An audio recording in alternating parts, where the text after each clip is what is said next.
साथियों, यदि आप उत्तर प्रदेश में रहते हैं तो क्या आपने कभी पंचनद का नाम सुना है?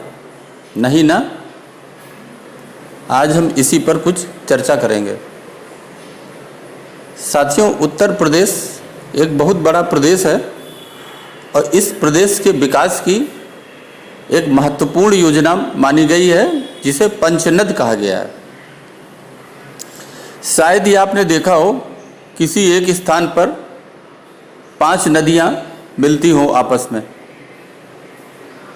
इटावा के चकरनगर तहसील क्षेत्र के प्राचीन ऐतिहासिक महाकालेश्वर मंदिर के समीप यमुना, चंबल, क्वारी, सिंध व पहुज ये 5 नदियों का सुंदर संगम है।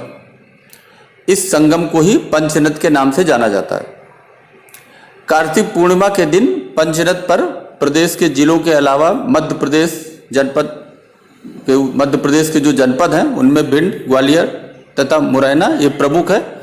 यहाँ से भी साधुओं सहित श्रद्धालु आस्था की डुबकी लगाने इस क्षेत्र में आते हैं।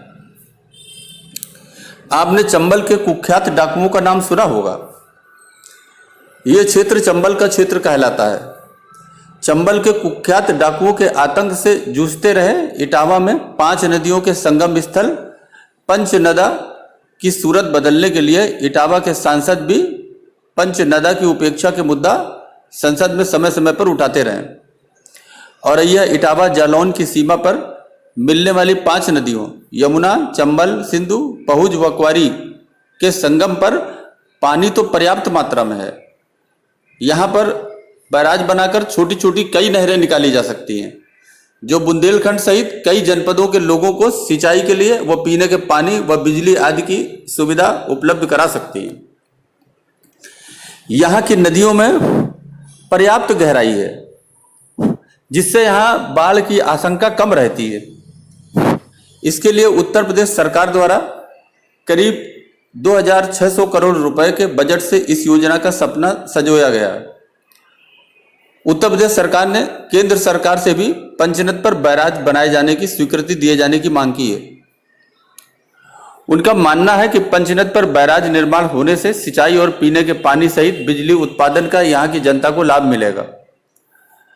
इसके साथ साथ भौगोलिक स्थिति को देखते हुए मध्य प्रदेश से भी जुड़ाव हो सकेगा, जो पर्यटन के साथ साथ व्यापारिक दृष्टिकोण के लिए भी यहाँ की जनता के लिए काफी लाभदायी होगा। ये क्षेत्र औषधीय दृष्टिकोण से भी काफी महत्वपूर्ण है और काफी संपन्न भी है, जिससे बिहड़ी क्षेत्र में भी हरा भरा होकर समृद्धि से लहलहाता दिखाई देगा। उन्होंने बताया कि IIT रुड़की को पंचनदा के लिए बेहतर प्रोजेक्ट तैयार करने के लिए कहा गया है। पंचनद बांध बिहड़ के सपनों में शामिल है। सपना जो सत्ताधारी यहाँ की जनता को बीते 3 दशकों से दिखा रहे हैं। पंचनद मध्य प्रदेश के भिंड और उत्तर प्रदेश के इटावा, जालौन, औरैया जिले की सीमा पर यमुना और उसकी सहायक नदियों चंबल, क्वारी, पहुज, सिंध का मिलन स्थल है। इस जगह पर ही वो प्रसिद्ध मंदिर है जिसके बारे में कहा जाता है कि तुलसीदास ने यहाँ प्रवास किया था। आज तो यह स्थल बिहार में अपराध और गरीबी के बीच सांसें ले रही जनता और उपजाऊ होने के बाद भी बेकार पड़ी बिहार की जमीन को एक नई जिंदगी दे सकता है। इस बांध पर सबसे पहली योजना 1986 में बनी थी। यहाँ बांध बनाने की बात इंदिरा गांधी ने भी कही थी।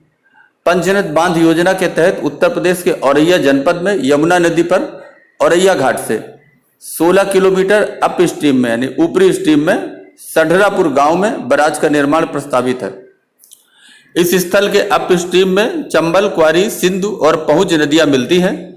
इस इलाके का वैसे तो बहुत ही महत्व है, लेकिन खुंखार डाकुओं के प्रभाव के कारण अभी तक सरकारों की ओर से इस ओर कोई ध्यान नहीं दिया गया है। इसी वजह से इस दुर्गम इलाके के लोग मूल विकास से अब तक वंचित रहे हैं।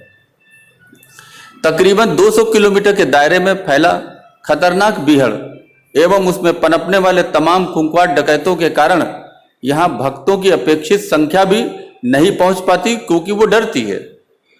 यमुना, चंबल, क्वारी, सिंधु और पहुज के इस संगम स्थल की सुरक्षा के लिए सरकारों ने कोई भी ठोस इंतजाम अब तक नहीं किए थे।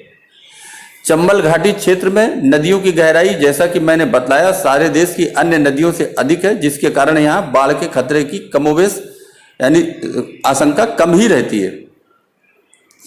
यहाँ के विकास न हो पाने तथा नदियों का फैला बीहड़ अपराधों की शरणस्थली बन जाता है। साथियों, अभी के लिए बस इतना ही। धन्यवाद।